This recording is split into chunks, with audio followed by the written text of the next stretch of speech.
down. Oh my God. Isn't it just the most harrowing tale of all time? It is. You think you're watching a Bunny Rabbit movie and then there's blood and gore and murder and whatnot. I had to, anyway, never mind. I don't want to waste my time with you. Listen, your character is so wonderful. To use 1940s terminology, she's so full of pluck, isn't she? She is. Yeah. She's plucky, but she's not sort of, I don't know, she doesn't stomp around going on about it. She's just a real, what I love about Katrin is that she's a real, she starts the film quite low confidence, she's not very, very outspoken, she's quite shy, quite timid, comes from the countryside, and then very gradually she starts to blossom. But it's very gradual. And certain things emerge from her that she didn't even know she had inside her. So I really loved how subtle she was. Which is quite rare to have that sort of character in a central role in a film. I thought it was quite an honest depiction of what it is to be a woman. Do you like the 1940s timeline as well? I think it's an amazing period to set a film in. There was so much happening socially, obviously. Aside from the actual war and the violence and what was happening, which is what we usually focus on when we film this period.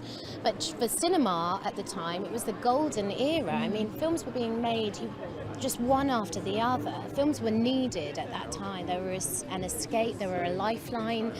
They were there to buoy people up and people to relate to things and let their emotions out. 30 million people were going to the cinema a week. That doesn't happen. That's never happened ever since. It was really the thing to do. It was needed. So to make a film in that period, when cinema meant so much, when it really was, you know, for an hour and a half, this film was originally called Their Finest Hour and a Half. For an hour and a half, people could really forget about the war or not forget about it and go through something and express their emotions is, you know, it's a great thing to base a film on, and just so many things going on. I mean, for women, what an amazing time. There was mass loss, and but at the same time they were going into work, finding themselves, finding their voice, being given the opportunity to do something else, and that was the beginning of feminism.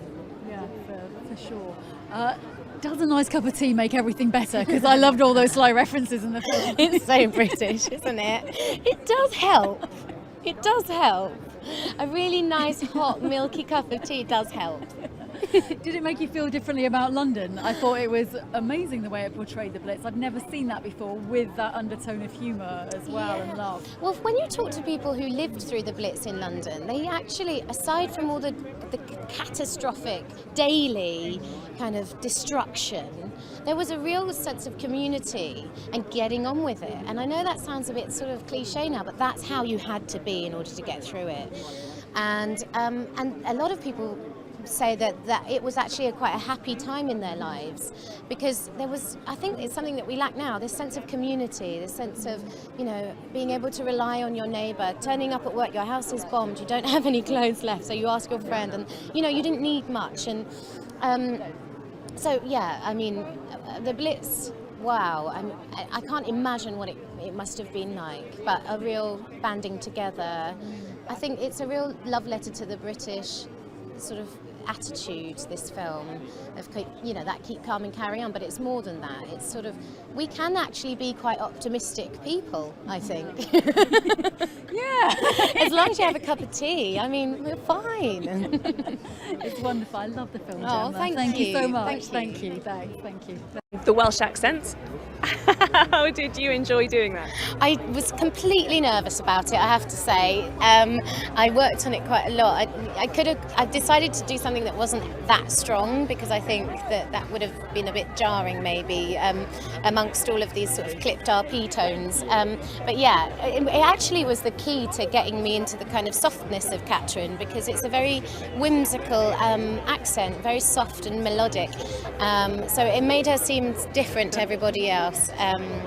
But yeah, I was nervous about it, I have to admit. Were there some days when, I mean, I'm terrible at accents, that you knew it was going well, and other days you're like, you know what, I just can't get it today? The first day I overdid it a little bit, and I remember I could see everyone on set going, And then I had, the producer come up to me going, I think that we're just going to take the accent down a little bit because it was proper strong valleys, So yes, there were off days and on days. And just final thing from me, there's Bill Nighy's character is a brilliant actor in it, but he's very pompous. Have you been around some people where you've just been like, this is ridiculous? Is there any behaviour that you can tell us about without naming names? Without naming names, there have been actors that wear sunglasses on set in the studio at night, and I just think, come on, mate. But there's lots of things that I can tell you, but I won't. Keep them to myself. When I die and I release my memoirs, when I'm dead, then you can read about them. Do you ever pull up the people when they're wearing sunglasses and go, really? No, because they might, feel bad about it. I don't know.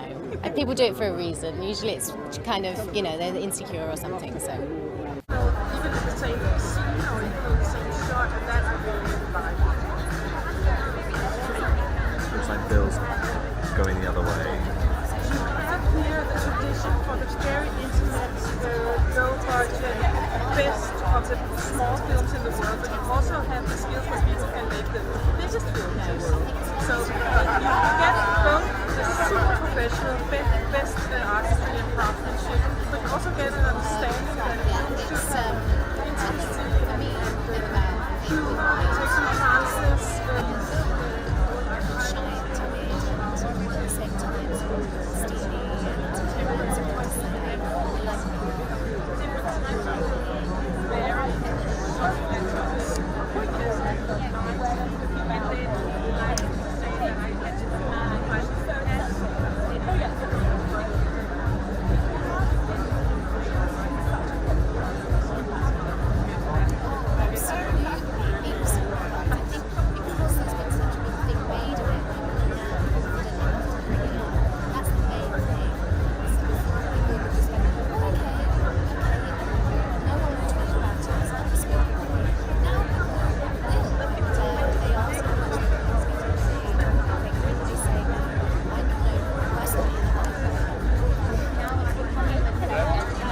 They were looking for somebody to play a chronically self-interested.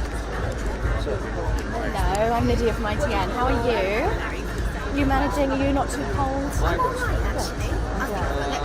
Adrenaline buzzing around, it's exciting. Good, and it's an exciting film to be celebrating at the London Film Festival. Yeah, it feels like the right place, absolutely the right place. This film is all about London. It's about celebration of film. This feels like the right place for it to be. And female stories as well. I think it says how important it is that we have females writing the stories that females can then perform it. Do you think that's more important? Do you hope you inspire a whole load of script writers? I really hope so. That's what, my favourite scenes in this film are the ones where we're brainstorming in the writer's office. It's so thrilling. And it's such a wonderful, what a wonderful job to create stories and film. Who knows? I'd love this to inspire a new generation of writers. And it's nice that the whole idea of being left feeling politics again. Yeah, I love really dark film. I'm doing one at the moment. It's like hard for me to gear into this positive place. But no. I think I love feeling good. I love cinema is so special. It can really influence you. It can change your life. It can make you feel better. It can make you feel worse. Whatever. And sometimes it's great to just feel lovely and warm and happy inside. Even though this film is bittersweet, it's not necessarily happy. But it's good. I think that's what we need right now. A bit of hope. I was going to say, I feel like we could do with some propaganda films in a way, With the right sort of propaganda I mean, like if 2016 turns out how it could do. I love this idea, there is that whole talk about women not going back in their boxes at the end of this, and we haven't. And it feels crazy that 2016 is potentially the first year that we'll ever have a female president and a female in Downing Street. Why do you think it's taking so long? Or do you think it's finally getting there for women in general? I think it's finally getting there for women in general. I mean, not all over the world, but in this developed world, it feels like now we've sort of put our feet down, we've said what we want to say, we've shouted about it, we've screamed about it, we've burned our bras, whatever we've done to kind of get the word out. And I think now we're responding to that. I mean the Western world, because there's so much to it. But and especially in this field, in just sleeps and it's a different thing. Because you're quite active, aren't you? I mean, I'd been to Parliament when you were there for the Equals Pay. I couldn't help but kind of like, not laugh, but you know, and sort of note about not being paid as much. So are you proud of the fact that you've kind of gone and been a champion? I'm proud that things have moved on, and you know, actors, we're very lucky people. We have very, very privileged lives. We do the work for a living, and any way you can kind of give voice to something or help the message get out, that's the only thing I can do, and I'm proud that message has been getting out. Have a lovely evening. Thank you. It's well, of course it is, because it's about a young woman finding a voice, and it's about a female scriptwriter, and it's not trouble. Oh no, go for it. I'm such a goody two-shoes. There's no way I would do that. What would you do? The typewriter. My typewriter was so fantastic.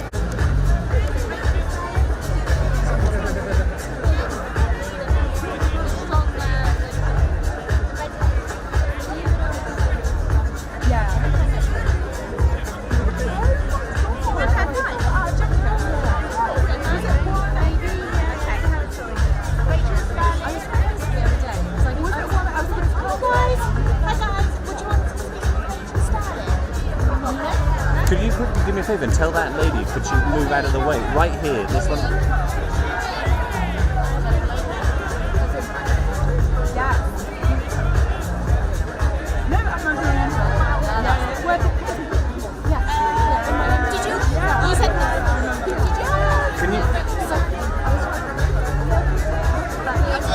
Sorry, can you ask her again, please? Thank you.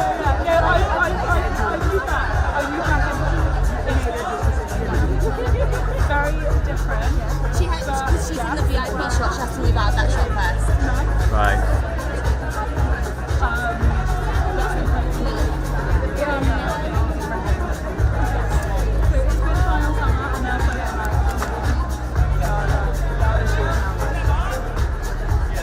Well, that woman's got caught down. I'm really glad that London is doing this. Like, I had a plan. Oh, I really miss it. Because that's like the first time I had it in London and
Guys, can we clear the background a bit, please?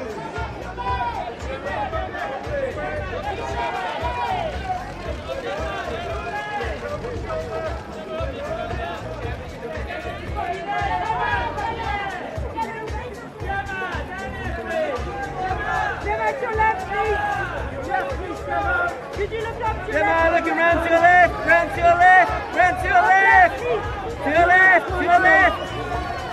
Gemma, round to us in the corner, in the corner. Willy walk, Willy walk. Gemma, straight ahead here, please. Looking this way, Gemma, straight ahead. Gemma, look round, please. Hey, Gemma, can I get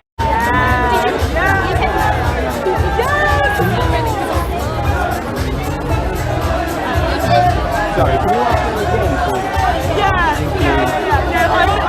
I knew that.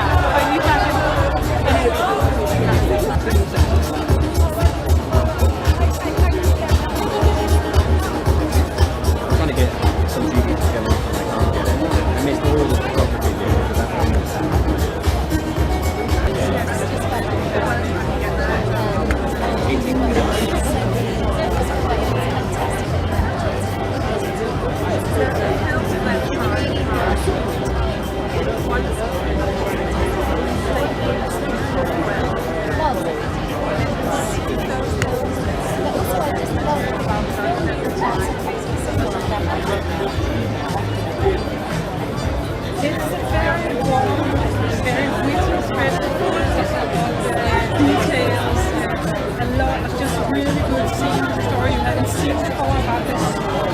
propaganda film script writer during the summer.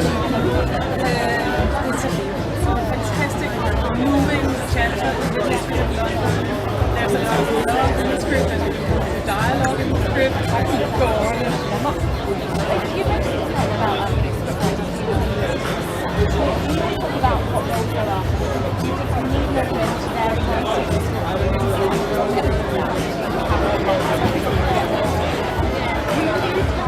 And I got to work with a fantastic cast, Gemma Arterton, who I've always wanted to work with.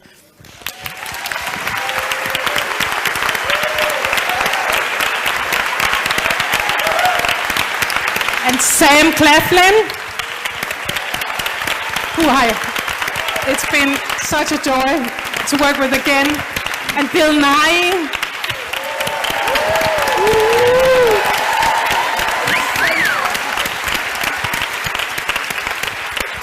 We have a lot of the cast here tonight, which makes it even more festive. Rachel Sterling, Richard E. Grant, Henry Goodman,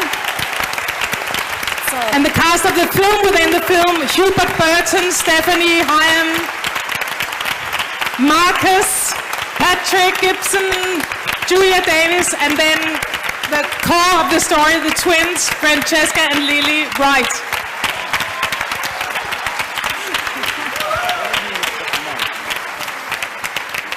I'm just going to encourage everyone to step away from the screen.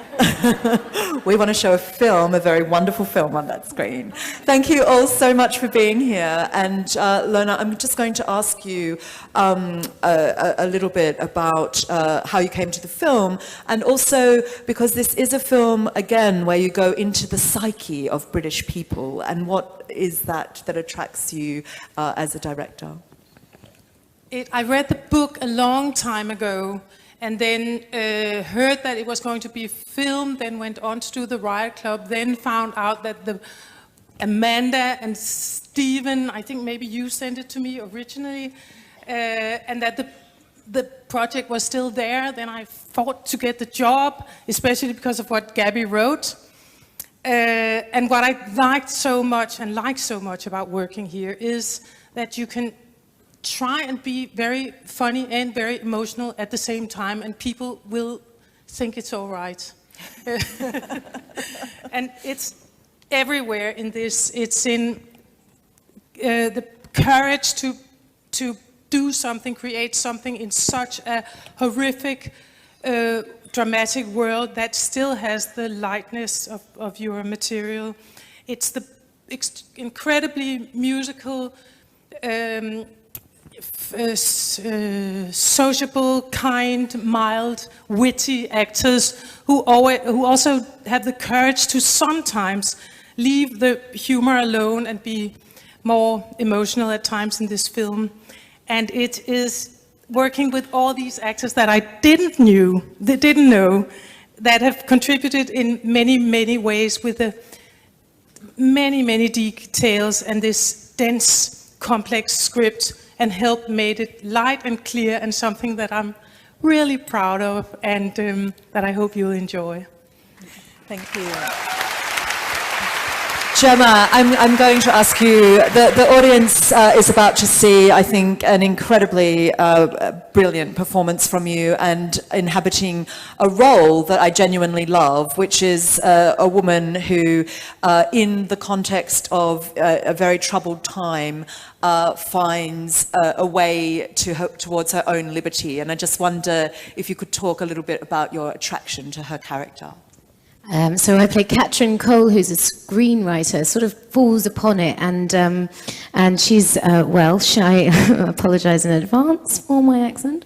But she, what I really loved about her is that it's very rare to read a leading lady part that isn't necessarily a leading lady. So she's very timid and quite shy and a bit awkward, and has a voice inside her that's very, very strong and witty and funny and self-assured, but she hasn't yet found it. And so very, very gently it kind of emerges. And that's what I really loved about it. It's very gentle. It's so nice to do gentle stuff.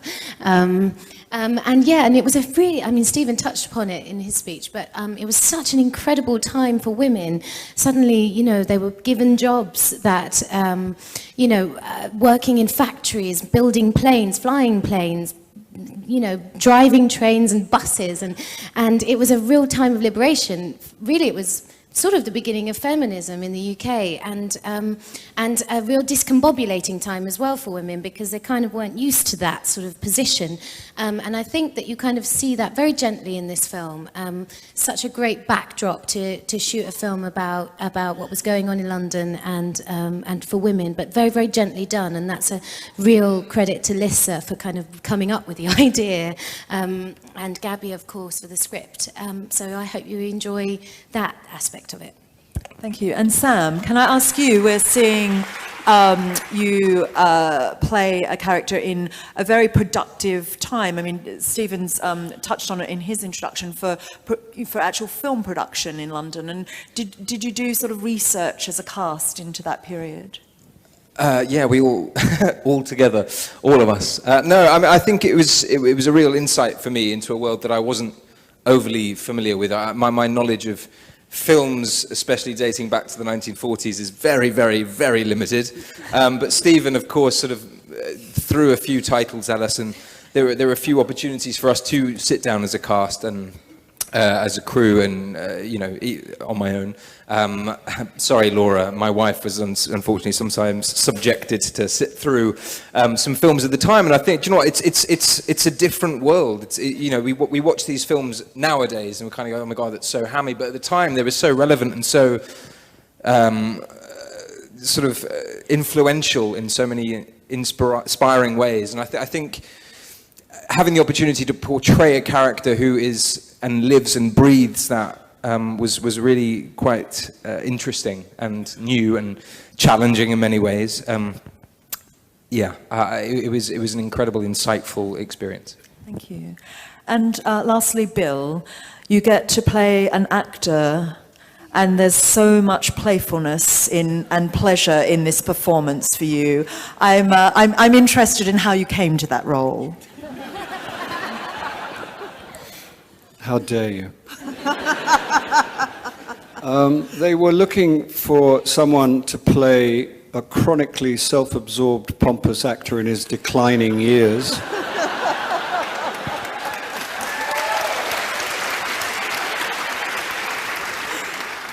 And they thought of me, which is easier to process on some mornings rather than others. I'd like to also just take a moment to thank everybody for leaving the safety of their homes during the Marmite crisis.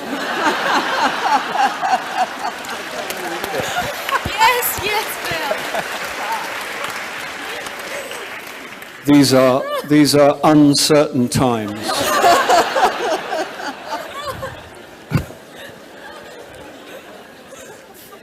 Is this the moment for Marmite jokes? I'm not sure. I'm very proud to be in the movie. I adore Lorna Scherfig. I love working with Stephen Woolley and Amanda Posey and everyone else on this stage with me. The cast that you're looking at is a credit to those people that they could assemble such a cast. I love the film. I love the script. I love London. This is not PR. I live in London, and the fact that we should get this screening, this gala performance for this film is obviously, there is symmetry there. That's a perfect situation. And thank you very much for coming.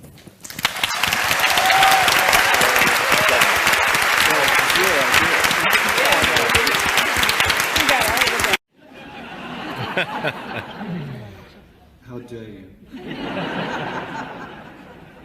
They were looking for someone to play a chronically self-absorbed, pompous actor in his declining years.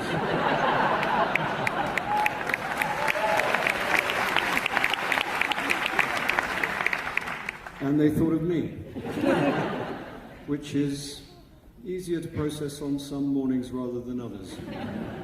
I'd like to also just take a moment to thank everybody for leaving the safety of their homes during the Marmite crisis.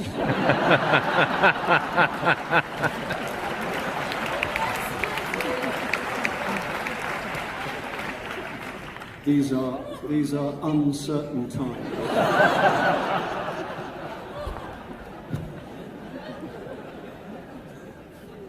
Is this the moment for Marmite jokes? I'm not sure. I'm very proud to be in the movie. I adore Lorna Sheffield. I love working with Stephen Woolley and Amanda Posey and everyone else on this stage with me. The cast that you're looking at is a credit to those people that they could assemble such a cast. I love the film. I love the script. I love London. This is not PR. I live in London, and the fact that we should get this screening, this gala performance for this film is obviously, there is symmetry there. That's a perfect situation. And thank you very much for coming.